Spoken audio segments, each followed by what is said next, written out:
these competitions, how much work, how much dedication has gone into building these costumes. And I've seen a few of them backstage, and you're in for an absolute treat this afternoon. Some brilliant, brilliant costumes, lots of imagination as well.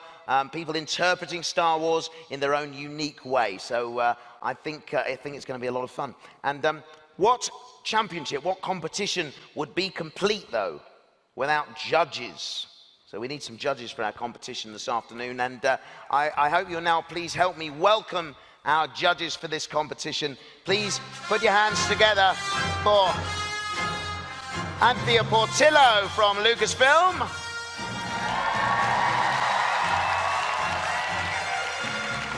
Next, also from Lucasfilm, we have Brian Martin. And lastly, no stranger to costume and cosplay competitions, as well as the world of fashion, please welcome the talented Ashley Eckstein.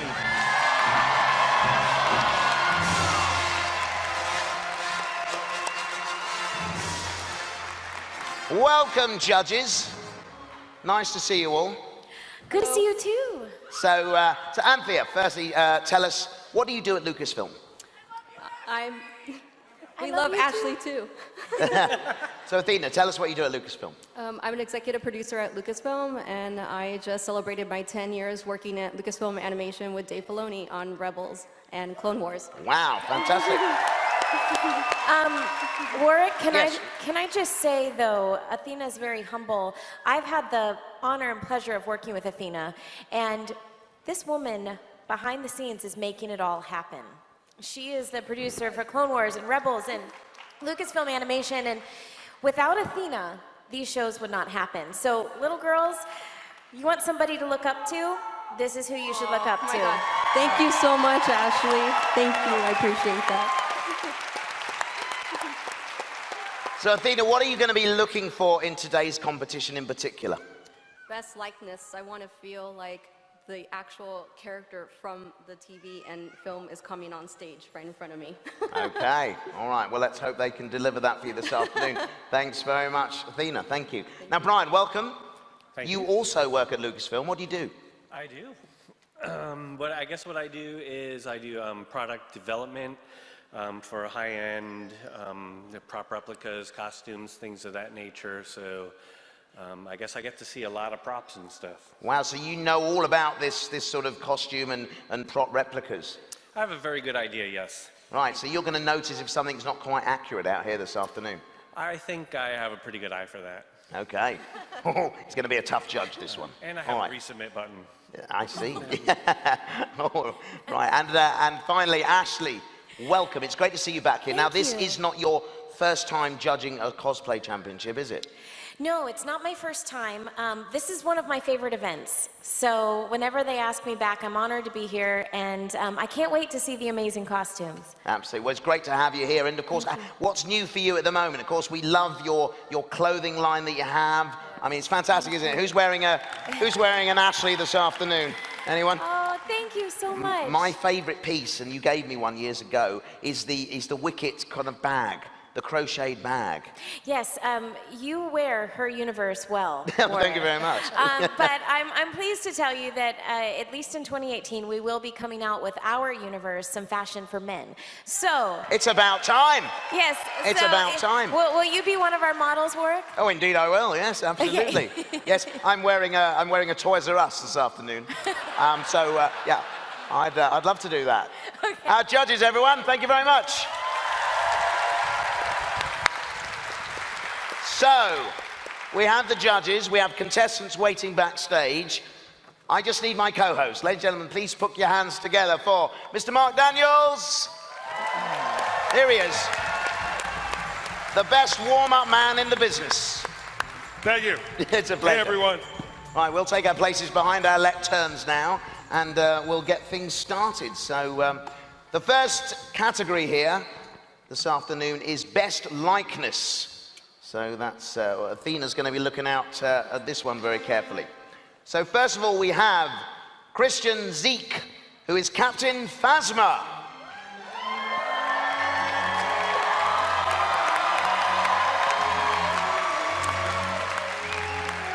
Now, Kristen was drawn to this costume by the height of the character and the unique look of a stormtrooper in chrome, armor and cape.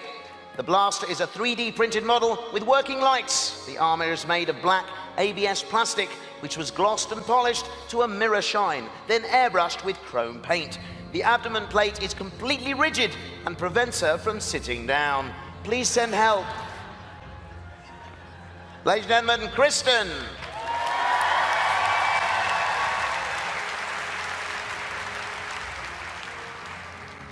Our next cosplay is Whitney Wickham as Ray.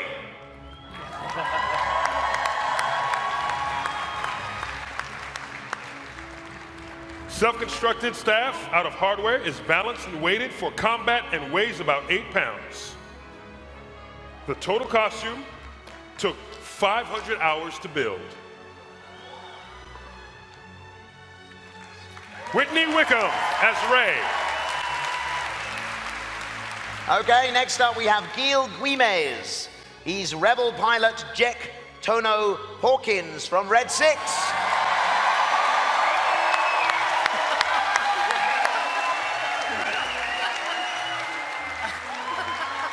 Rebel pilot Jack Hawkins. The jumpsuit and all of the soft parts are 100% custom made from many reference pictures and is 110% accurate. The other parts are vacuum-formed plastic, aluminium and wood. Boots are slightly modified, Chippewa 27909. The same used for Luke in Return of the Jedi. The helmet markings are accurate at the time of helmet completion. Jack Hawkins did not pull up, did not eject, could not hold it.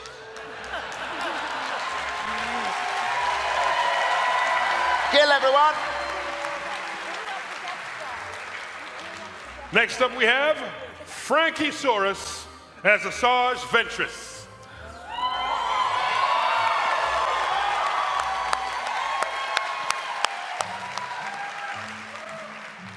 This costume took 4 months to create. The fabric used were mostly spandex, pleather, and knits.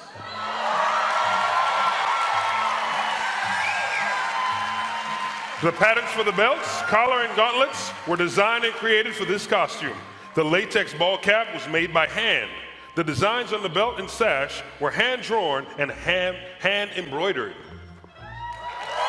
Frankie Saurus, Asajj Ventress. Next up we have Alil Foxy as Slave Leia.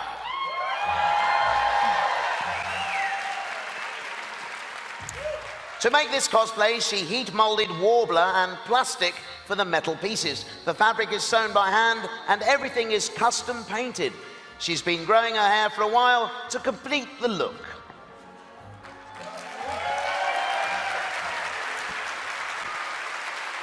That's Alil Foxy. Next we have Paul Mooney as Ben Kenobi.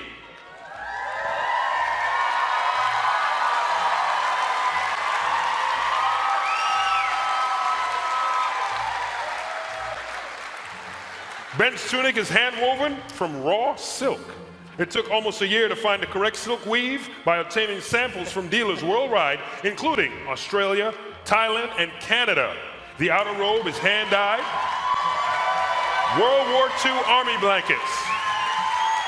All seams, patches, and stains match the movie costume, including the hand stitching on the patches. The Jedi belt is the exact proportions to the movie, including all decorations and extra holes in the leather. Last but not least, the facial wrinkles and beard coloring took 70 years to get just right.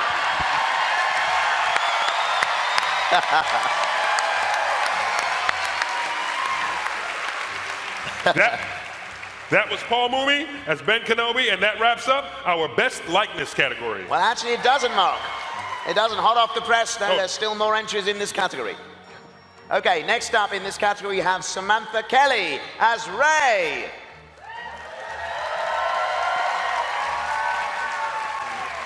Sam is portraying Rey from The Force Awakens. This costume was created over a few months in her small dorm room here in Florida. All parts are handmade, excluding the shoes, which were ordered from Pozu. The staff includes 3D printed pieces placed on a wooden rod, wrapped leather and cotton gauze, and is painted to look worn.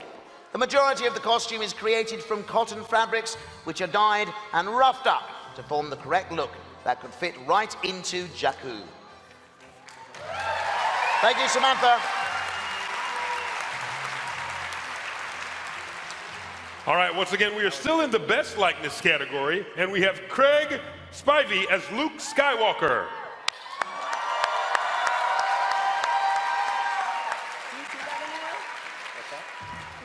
Craig has sported his fine beard for a number of years, but it was only following the release of The Force Awakens that family, friends, and complete strangers began to point out his resemblance to a mature Luke Skywalker.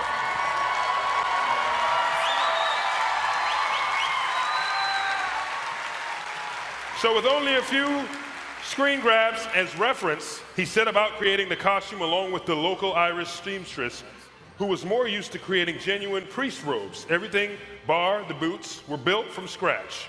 Though the fabric for the cloak was particularly hard to source, the belt was made by a saddler and a robotic hand constructed from a rubber safety glove. Cosplaying as old Luke especially appeals to Craig, as all he has to do is stand and look vaguely sad and wistful.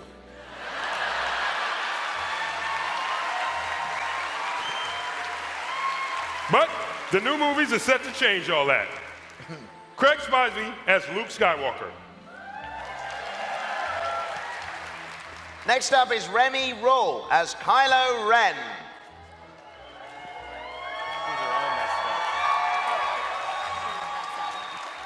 Remy started Star Wars cosplaying at the age of 16 with a Mandalorian. After The Force Awakens was released, he was told he looked like a young Adam Driver and began putting together a Kylo Ren costume. Most of the costume was created by Hampton's Jedi Outfitters.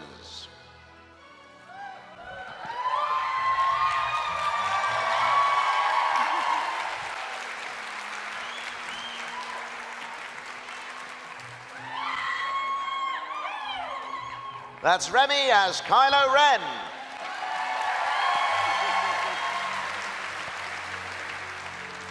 We're moving on to Makina Fellows as Ahsoka Tano, Mortis Darkside.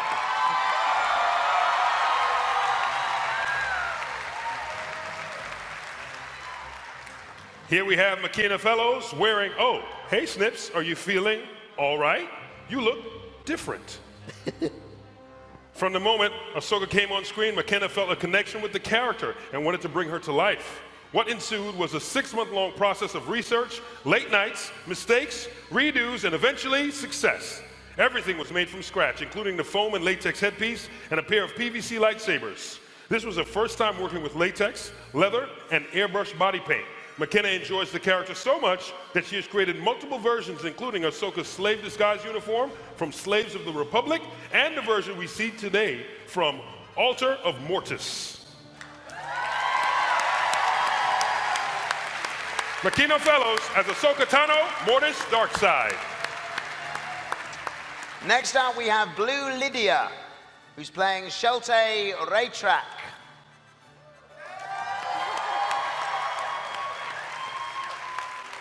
She used 2 different types of knit fabric for the dress and the cape, one on top of the other, to get it close to the original style. Every pattern piece was done twice and stitched together, and used 2 patterns and modified them to fit the style of the outfit.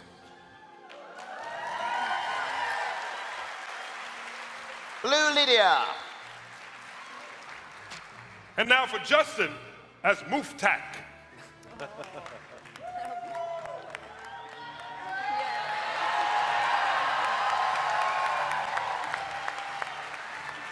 Wow. Over a year was spent on this costume, sculpting details, building from the foam body, and hand-painted and dyeing the fur materials. Used including paper mache, a foam couch cushion, Christmas ornaments, and a bicycle helmet.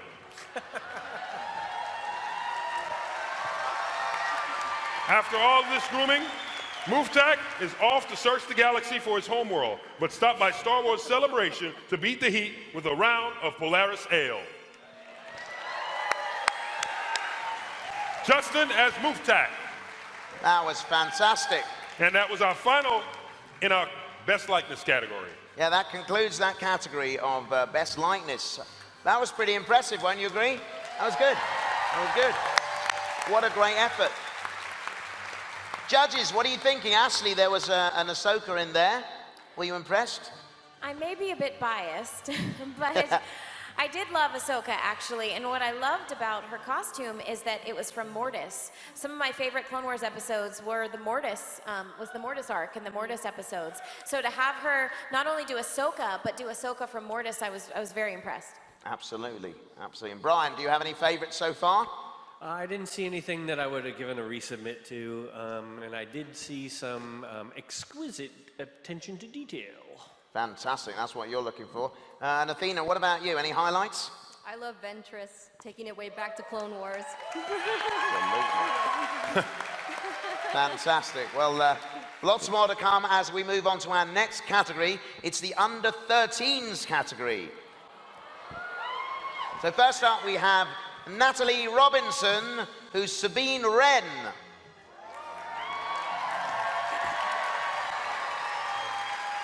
Heads up, trooper. It's everyone's favorite Mandalorian rebel, Sabine Wren.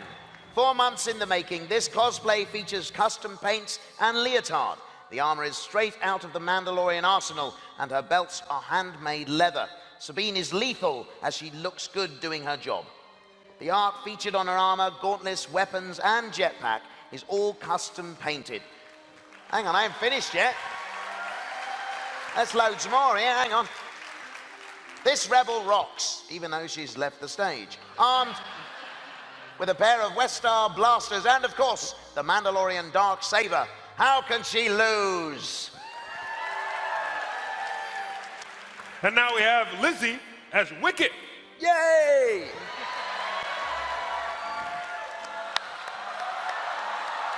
Oh, hello, hello, oh, hello, hello.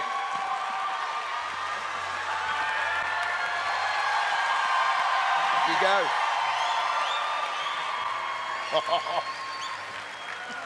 This is a children's costume designed to look similar to Wicket from Return of the Jedi. It is designed to be comfortable and weigh less than 4 kilograms. The body is made of 2 different colors of fake fur. The mask base is a street hockey helmet. The base of the face is a camping mat and foam.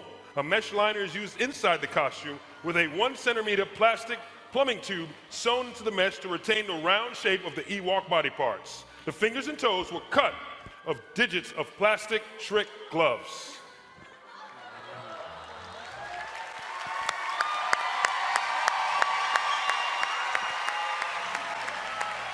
Lizzie as Wicket. Wow.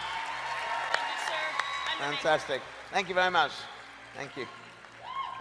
That was brilliant. That was brilliant. Next up, we have Megan Newell, who is Darth Maul.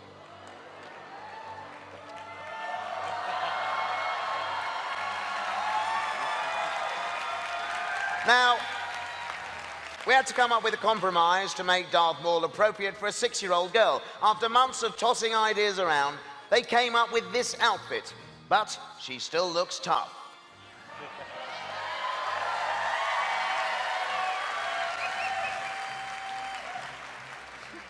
Wow. Yeah. Impressive saber work.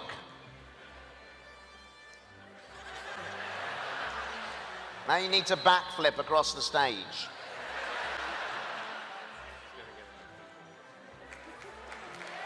Yeah.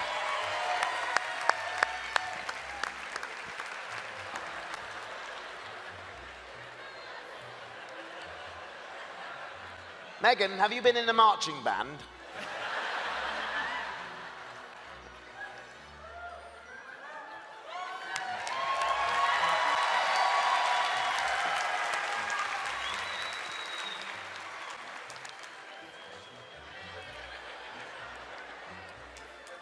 Do you want to have one more swirl?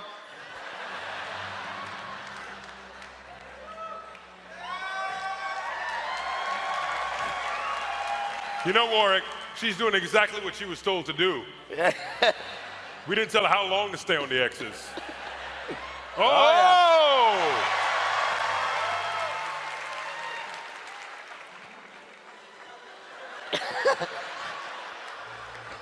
going well. You're going to take off in a minute.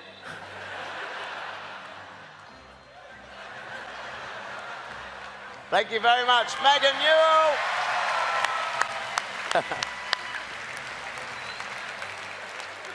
Next up, we have Savannah Renee Eddings as TK5901 First Order Stormtrooper.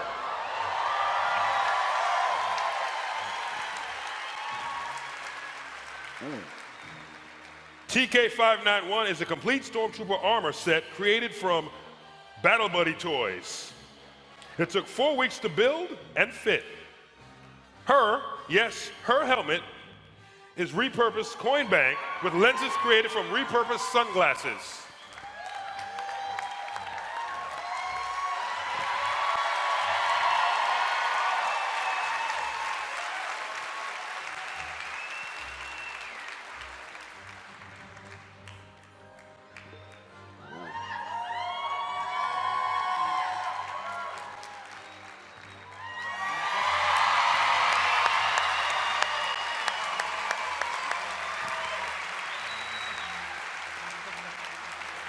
I'll say it again, the helmet is a repurposed piggy bank.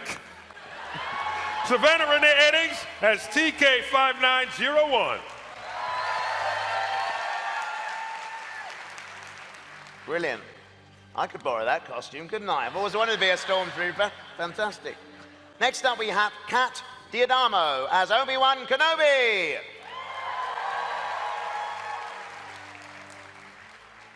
This costume portrays Sabine Wren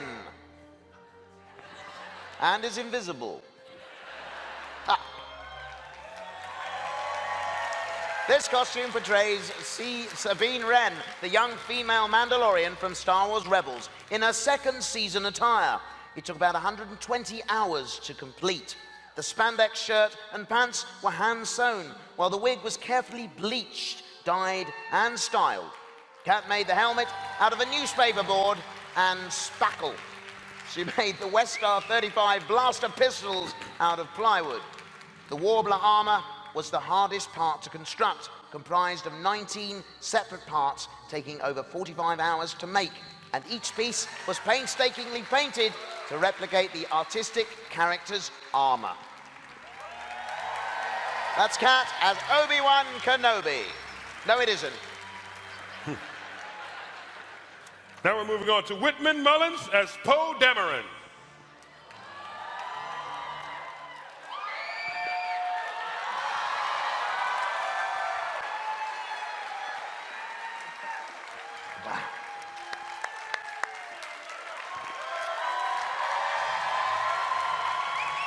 All the family pitched in to build this flight suit. Many hours were spent. They used yards of duct tape and many cans of spray paint. The design and construction was based on the concept of reuse and recycle. The helmet is a batting helmet with the brim sawed off and hand painted. The vest is a child's life vest, cut down and reassembled, while the box is cut down, iPad box. The hoses salvaged from a vacuum cleaner, and the munitions are spray painted Sharpies. Whitman's name is translated into Arabic alphabet on the vest and helmet. Whitman Mullins as Poe Dameron.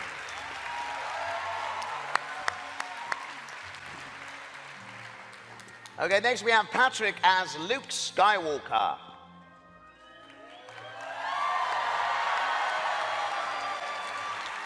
Materials were gathered from a large variety of sources from around the globe, including the UK, China, and the US. Several items were repurposed and reconstructed to make the costume and a suitable pack to carry Yoda.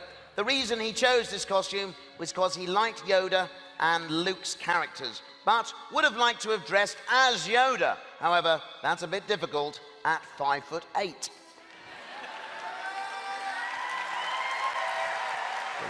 There's Patrick as Luke Skywalker. Still in the under 13, we have Kai as Kaija.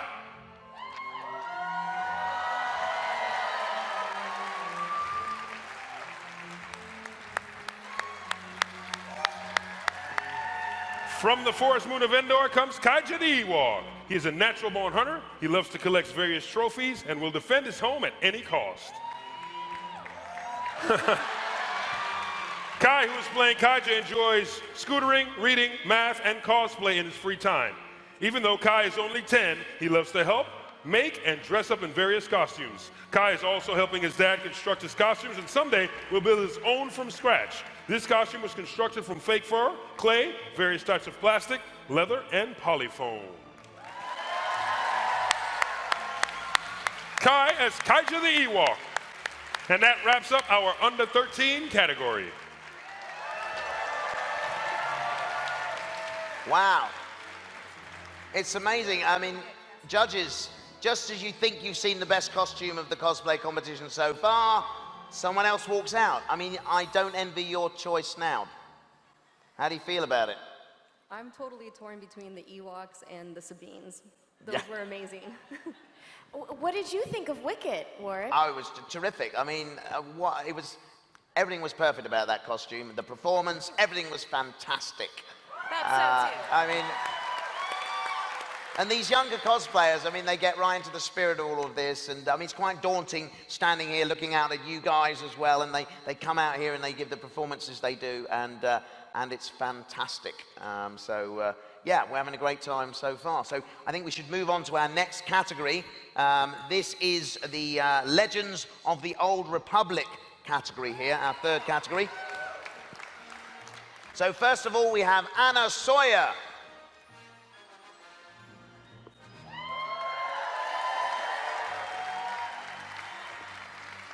Okay, sorry, the category is group. These are characters from Legends of the Old Republic. The Jedi garments you see are inspired by historical garments from Earth and built as functional clothing. Although Jedi are humble, they appreciate good craftsmanship and do have personal style. Materials used are 100% natural fiber, linen, wool, silk, and leather. The designs are all original and built by Anna using machine and hand sewing. Two of the tabard obi sets are hand rewoven into herringbone and chevron patterns, and all the pleats are hand set. The armor, belts, and belt accessories are all handcrafted, dyed, weathered, and tooled leather made by Tom Wren. Legends of the Old Republic by Anna Sawyer. Next up, we have Josette Toro and Nicholas Toro as Wicket and Tokat. Hey. Ooh. Our Ewok costumes were made in pieces over a course of several months. The mask consists of simple masquerade masks, clay, costume army helmet, fake fur fabric, and a ton of hot glue. The eyes of the mask are made from clear buttons of the little plastic containers you receive when you buy a toy from a machine in front of the grocery store. The original hands fell apart, and our current hands you see are made from rubber Yoda hands, painted and altered. Our suits are made of fake fur and sewn together.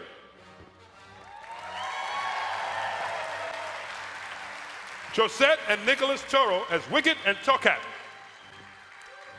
Next up, we have 4 Jawas. Please welcome Skaya, Shailu, Shireu, and Evan. What a motley bunch you are. Causing trouble here on stage. These Jawas' costumes are constructed mostly of brown self-dyed monk's cloth, fur-covered hockey masks, truck trailer lights for the eyes, and wrapped rain boots. The base costumes were all built in a day, but many small details helped to individualize each and were scavenged over time by these little creatures.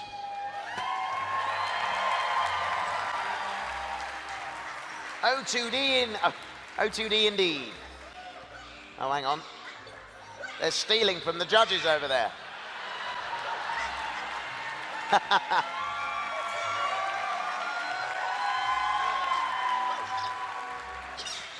The mischievous Jawas, everyone. Wow. We've got Jay and Jimmy Walther as Unkar Plutt and one of his thugs.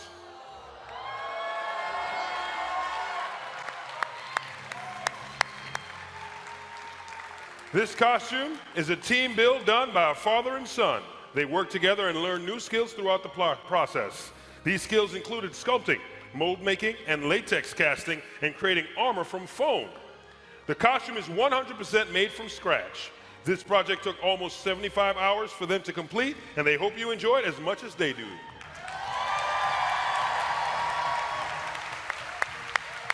Jay and Jimmy Walther as Ankar Plot and one of his thugs. And this is the last in our category group. Fantastic. Well, judges, I don't know what you think about this, but you know, as well as looking at the actual costumes and the construction and all of that, you know, the performance is just as important, isn't it? And I thought those Jawas gave a terrific performance there. What do you think? I loved their performance, and you're exactly right. That's one of the things that I'm personally looking for, because you know, you can spend hours, I hear 50, 60, 70 hours on costumes, but then we want to see them come out here and sell it. Absolutely, yes, and we all enjoy that as an audience watching as well, don't we? Great performances. Cool. Okay, now we move on to our most elaborate and fantasy characters category, and our first contestant here is Chumbawamba as 000.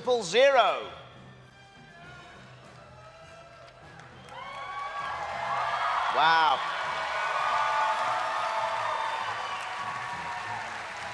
Specializing in etiquette, customs, translation, and torture, this is Darth Vader's personal protocol droid.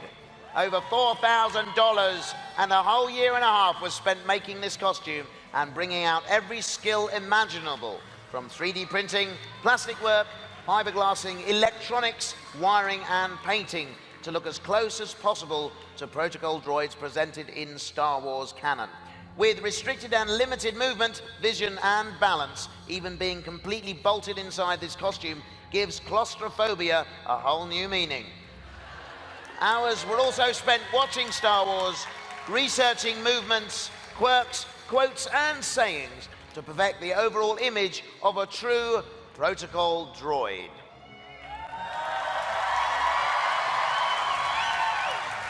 That's Chumbawamba as 000. Next we have Frank as Ashigaru, Samurai Stormtrooper.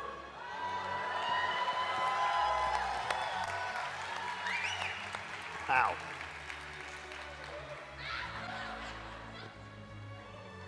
Unfortunately, I don't have any explanation for this costume. Oh, I can take this one, Mark. Yeah. From the Forest Moon of Endor. Oh, no, this isn't it. No, that's all about an Ewok, isn't it? It is, isn't it? I don't think he's 10 years old. Okay, so we have a samurai interpretation of a stormtrooper with a big sword.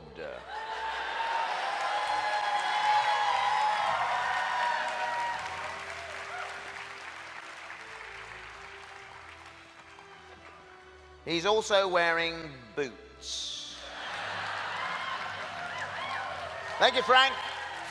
Frank, Ashigaru, Samurai Stormtrooper. Okay, next up is Brad, who is a crystal trooper.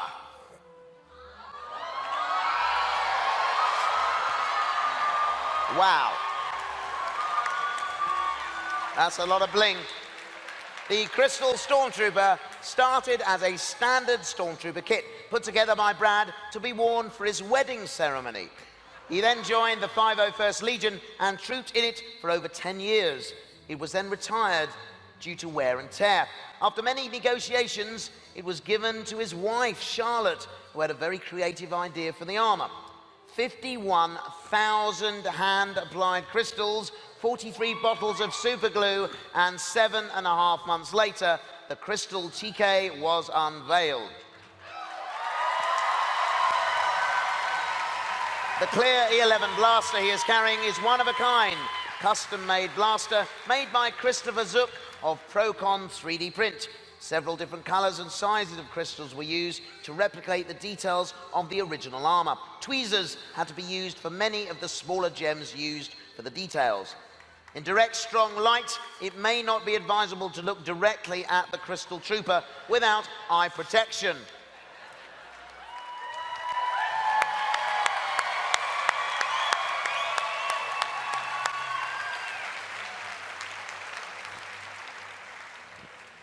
Thank you very much, Brad, as the Crystal Trooper. Next, we have Shadow, Han Solo riding a tauntaun.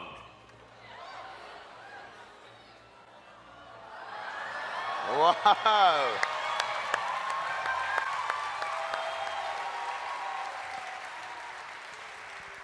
Wow. Say hello to Han Solo, a smuggler turned hero. The beast he rides is a tauntaun, a snow lizard tamed by the rebels on Hoth. This tauntaun's name is Echo, after Echo Base. This costume began in June of 2016. The body is made mostly of spray pump foam, while the head is made of paper mache. Fake fur covers the majority of the body. The claws on the feet and hands are made of baking clay. The electro binoculars were converted from a Ridicus sub assault game. The saddle is made from leather, like fabric covered over the piece of foam. The legs are made from drywall stilts covered with foam, cloth, and fur.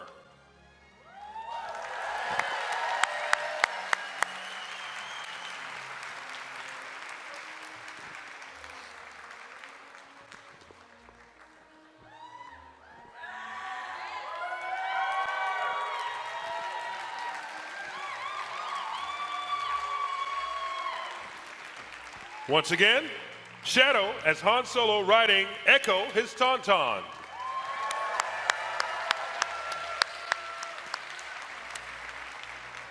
Next up, we have Jedi Mandu as Boba Fett.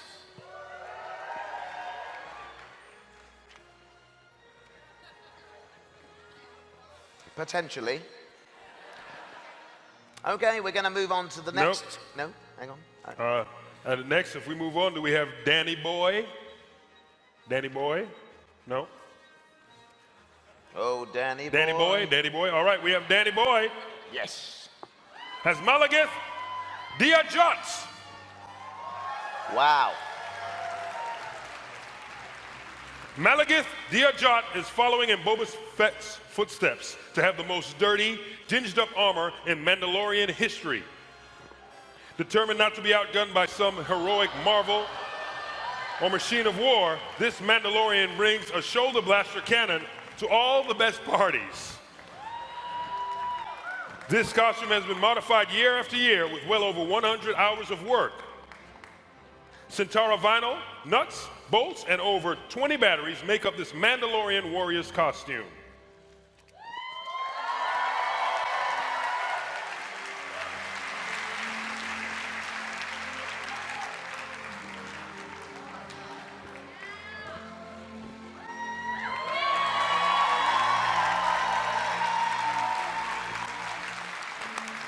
Danny Boy has Malagith Diajot. I'm glad you had to say that one. Okay, now it's time to bring out Jedi Manda as Boba Fett. Not as Boba Fett. What is this talking gibberish on here? Obviously. Here we have Jedi Manda's 9-month creation, which used to look like Boba Fett, but now looks like Queen Amidala. All the way from Naboo. Starting with the headpiece that consists of 5 wigs, each separated from the wig cap and hand-placed onto the handmade wig base. The headpiece utilizes Warbler thermoplastics to recreate the gold-plated pieces you see in the film. The orange silk dress is pleated with meticulous gold beading on the chest and sleeve ends. The red velvet coat utilizes several sewing techniques like shirring and machine embroidery to achieve exact replication to what you see in the film. This costume was a labor of love. That's Jedi Manda as Queen Amidala. All right, Warwick, I'm going to skip R2, and I'm moving to Nick Gillespie as Samurai Vader.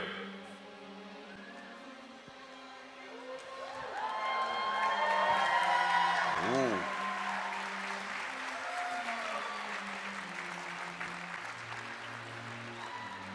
This costume is a Samurai Darth Vader costume.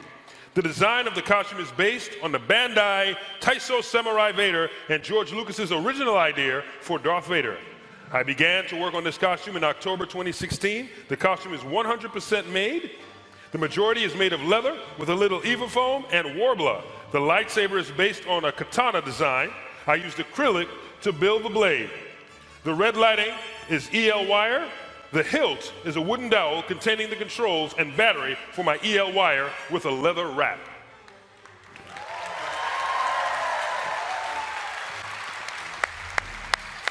Nick Gillespie as Samurai Vader.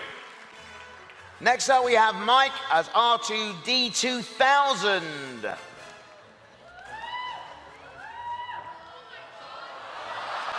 Whoa.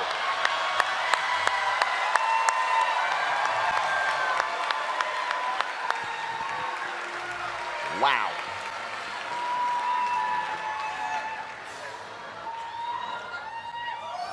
You guys can't hear this, but the Star Wars theme is playing from within. It's incredible. Now, it took Mike about 6 months to make, and it's made out of Eva foam.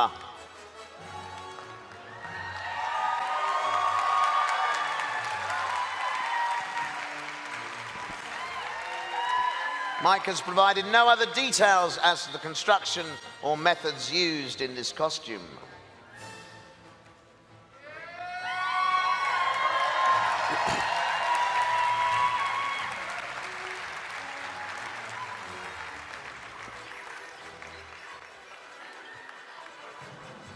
Let's hear it for Mike. R2D2000. This next one is very appropriate, Warwick. This is Lauren Arnold with Happy 40th Anniversary Star Wars. Yeah.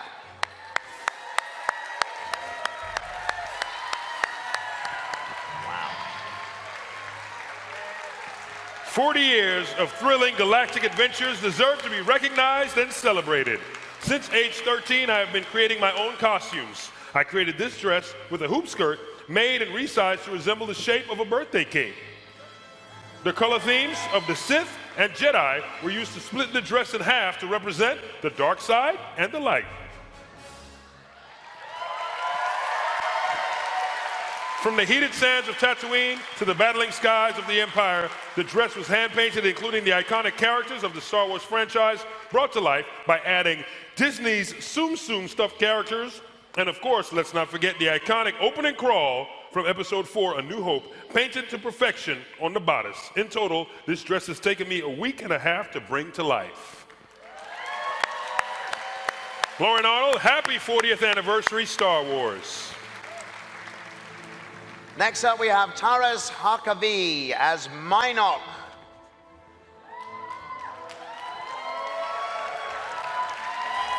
Taras is a hobbyist prop maker from Manitoba in Canada. He documents all his projects on his non-profit website, minoxden.com, to help aspiring prop makers and cosplayers make props at home themselves too. His costume brings to life a Mandalorian non-player character, Minok, who appears on the planet Darvanis in the game Star Wars: The Old Republic. Taras modeled the armor in 3D and created most armor masters using 3D printing. The final version of the armor we see before us today was hand cast from resin from start to finish. The project took almost 3 years to complete. Thank you, Taras. And in our final contestant, we have the most elaborate and fantasy characters as Mike, Paul, and Dave, Phase 3 Dark Trooper.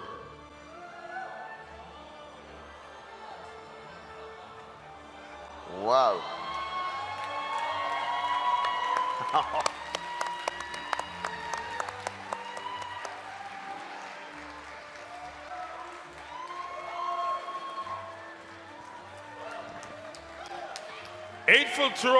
8-foot tall droid battle suit from the original Dark Forces video game from 1995.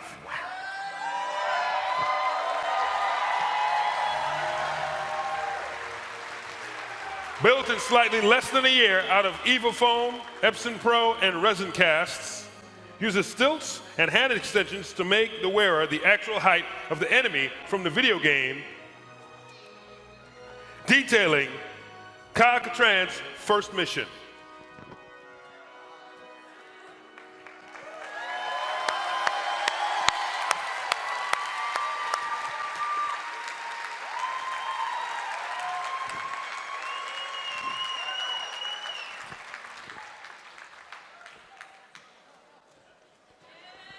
Once again, Mike, Paul, and Dave, Phase 3 Dark Trooper from the original Dark Forces video game. Fantastic. Look at the scale of that. I'm barely up to his kneecap. It's incredible. Ladies and gentlemen, let's hear it one more time for all our cosplayers. What a great show. What a great show. Wasn't that fantastic, Mark? It was great. So many costumes, they look fantastic. I mean, and they just seemed to get better and better as we went through the competition. I mean, you thought you'd seen the best, and then there was something else. Let's go to our judges. I mean, you have the unenviable task now of deciding who's going to win this competition this afternoon. How do you feel about that? Well, I don't know. I got a pin from the Ewoks, but I was bedazzled. Were you bedazzled? They tried to bribe you, did they? Well, they did, but then the bedazzled trooper came out, and then It was incredible, wasn't it? Yeah, the trooper, we forget that in there as well. I mean, just, you get a sense of the dedication that these people put into what they do. You know, many, many hours, 70 hours was quoted in there. I mean, it is wonderful, isn't it? Yeah.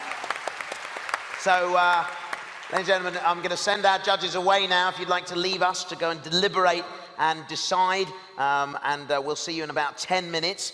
In the meantime, I'm going to leave you in the capable hands of Mr. DJ Elliott to spin some tunes. Now, Warwick, yes. You know, we hosted the cosplay before. Yes, oh, we have done. You and I. Yeah, yeah. And this was great. Yeah. He's a great host, isn't he, Warwick Davis? Oh, I mean, you. come on. Thank you. Thank you. And I get to stand next to you. Oh, yes. Yeah. And I get to stand next to you, That's sir. true. Yeah, but let me tell you something. I got a bit of a cosplay myself. You like to do a bit of cosplaying? Yeah, yeah. And and the one I put together is kind of like it's a mashup of you and I. It's a mashup, is it? Yeah. Have you got the costume here? Oh, yeah, it's back there. Okay. How long will it take to put on? Probably about 2 hours. 2 hours? How much time do I have? Oh, well, you got about 30 seconds. Okay. Okay. He's going to cosplay right now. This is fantastic. What have we got? I dread to think what he's got in store here, but we'll wait and see. I doubt many hours went into its construction. I think we can safely say that, but let's see. I can't see what he's up to back there. He's in the darkness. I'm slightly worried about this, but okay, he's on his way, I think, now. Okay, ladies and gentlemen, please welcome back Mr. Mark Daniel as some sort of mashup. No, he's not appeared yet. Here he comes. Oh, my word.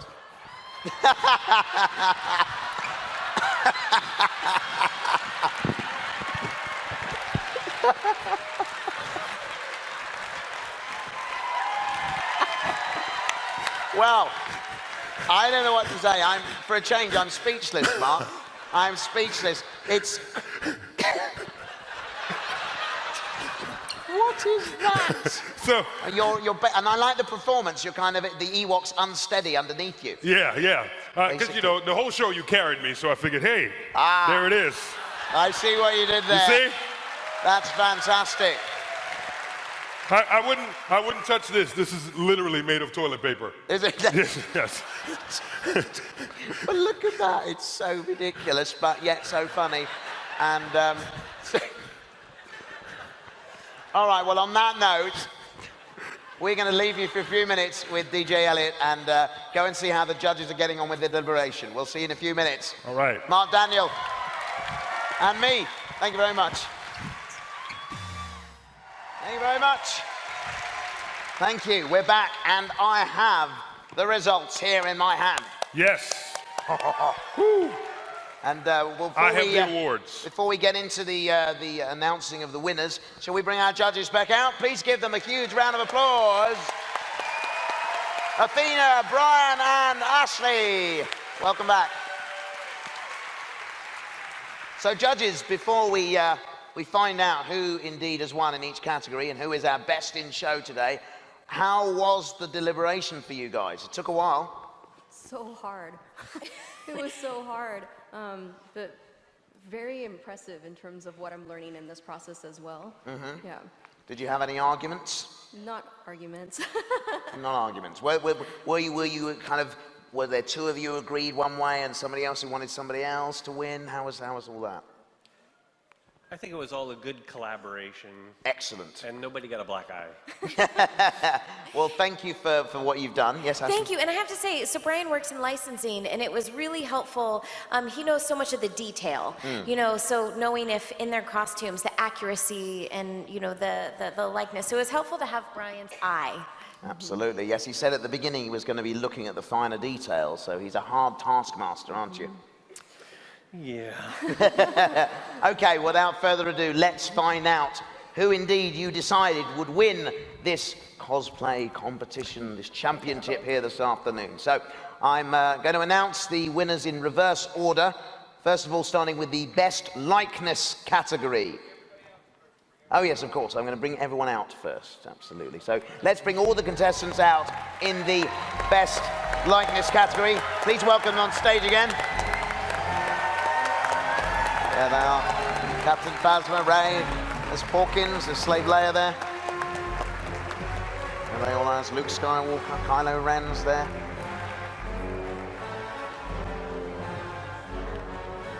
Look at that, ladies and gentlemen. I'll let you take that in for a moment. What a wonderful selection of characters there, quite brilliant. Okay. So contestants, prepare yourselves. You've all done very well, but there are only 3 winners in this category.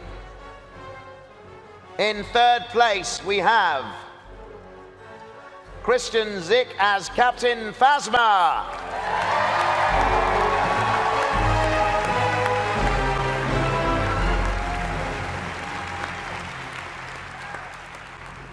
In second place, it's McKenna Fellows as Ahsoka Tano.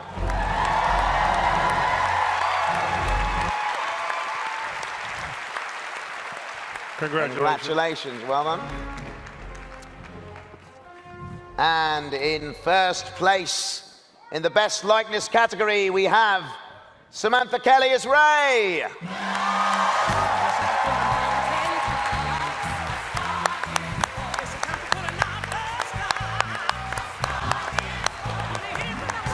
Bask in the glory for a moment.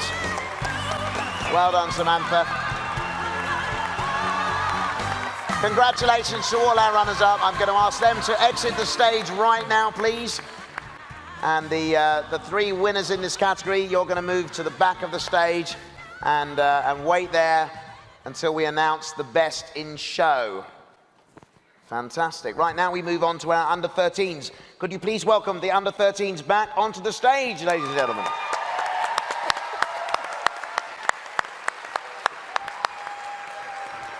Here they are. There's Wicked again. Little mini stormtrooper. Fantastic. We'll let them all line up there. What a brilliant display here. Okay. So, boys and girls, listen up. I'm going to say, we're going to announce 3 winners here, but you really are all winners for what you've done and what you've achieved today. So, well done to each and every one of you for being here. You've done a terrific job. So in third place, I'm delighted to say, it's Lizzie as Wicket.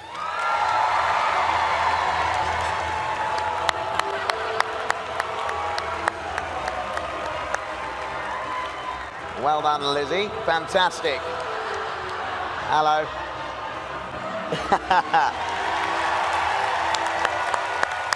Brilliant. In second place, Savannah Rennie Eddings as FN 590901.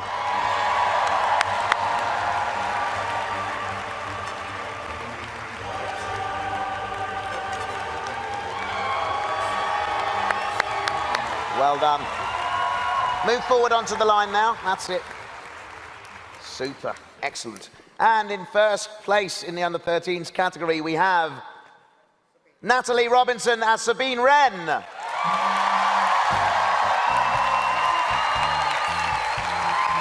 Congratulations.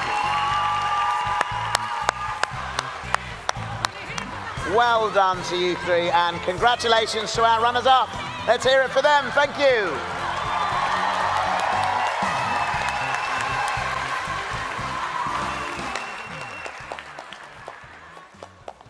Brilliant stuff. Well done. Hello, we got a stray Ewok running away. Fabulous. Right, ladies and gentlemen, please help me welcome back on our group, the imaginatively named group category. Welcome the groups back on. There they are. Oh, hello. Here's trouble. Oh, hello. Ooh. Look at that. The Jawa just gave me something as opposed to stealing something. But they've scavenged it from somewhere else. Okay, well done to all of you. What a fantastic display. This is wonderful. Okay. Third in this category, we have Jay and Jimmy Walther as Unkar Plutt and one of his thugs.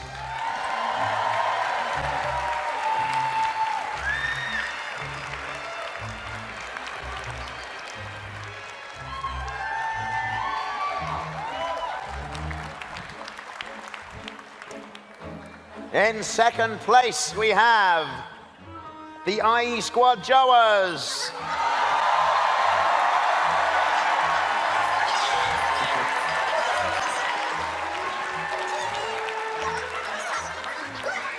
They're excited about that. Look at that.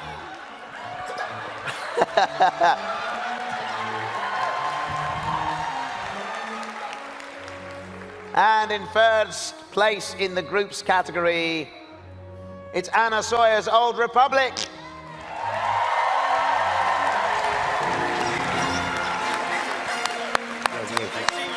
I see you too, man. This is good.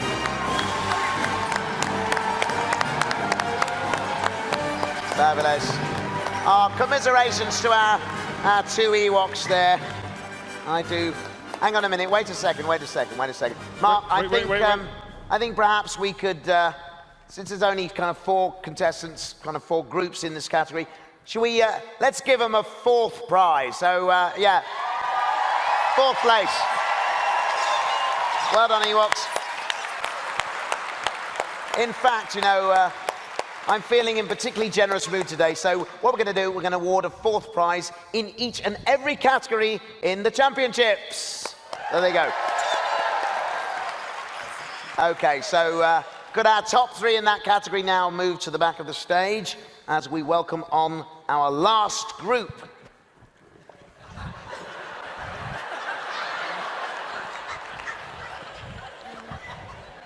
Please give it up for the most elaborate and fantasy characters. Here they are. Welcome back.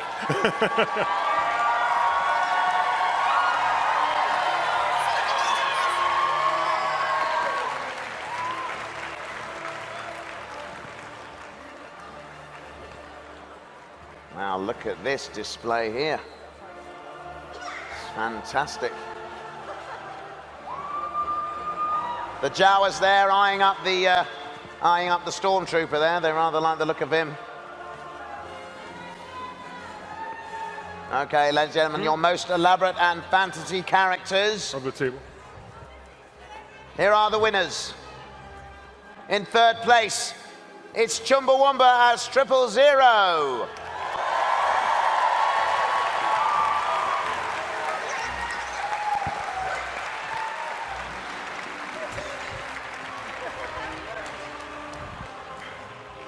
Marvelous, well done. Come forward. I'm rather worried about being stepped upon here. That's a bit further forward now. Whoa!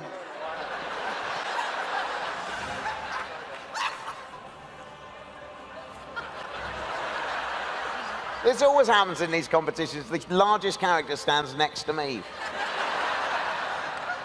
Makes them look more impressive and me look more ridiculous. Okay. In 2nd place, it's Jedi Amanda as Queen Amidala.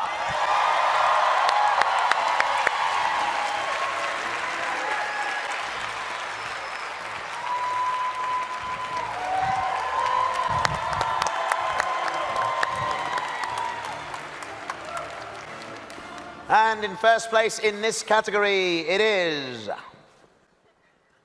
Brad as a Crystal Trooper.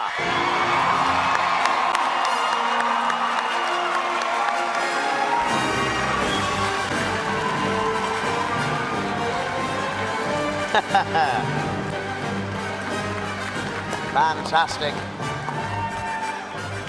Ladies and gentlemen, let's hear it for these guys. They put in a terrific effort, not only in the making of these costumes, but the wearing of them and the performing in them as well. So hats off to all of you guys. Congratulations. Well done. Thank you. Okay, so the winners of the last category, if you could make your way up to the center line here, and all of our other winners from the other categories, please move forward now and form a line across the center of the stage. That's it. Okay, that's it. It doesn't matter what order you're in. Hello. I'll go around here then, shall I? That's it. There they all are. So, ladies and gentlemen, here are your finalists in this cosplay championship, and what an impressive bunch of characters they are indeed. But there can only be one best in show, I'm afraid, and I'm going to announce that now. Ladies and gentlemen,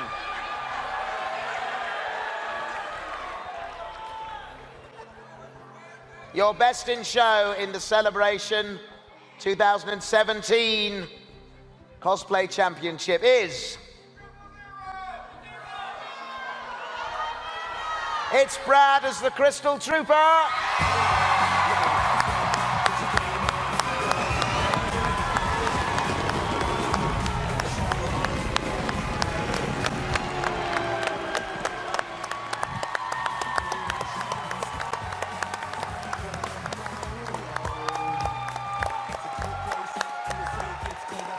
Fantastic. You've all done a brilliant job. Well done, everyone. Well done. Ladies and gentlemen, let's hear it for our judges, Athena, Brian, and Ashley. Thank you very much to all of you.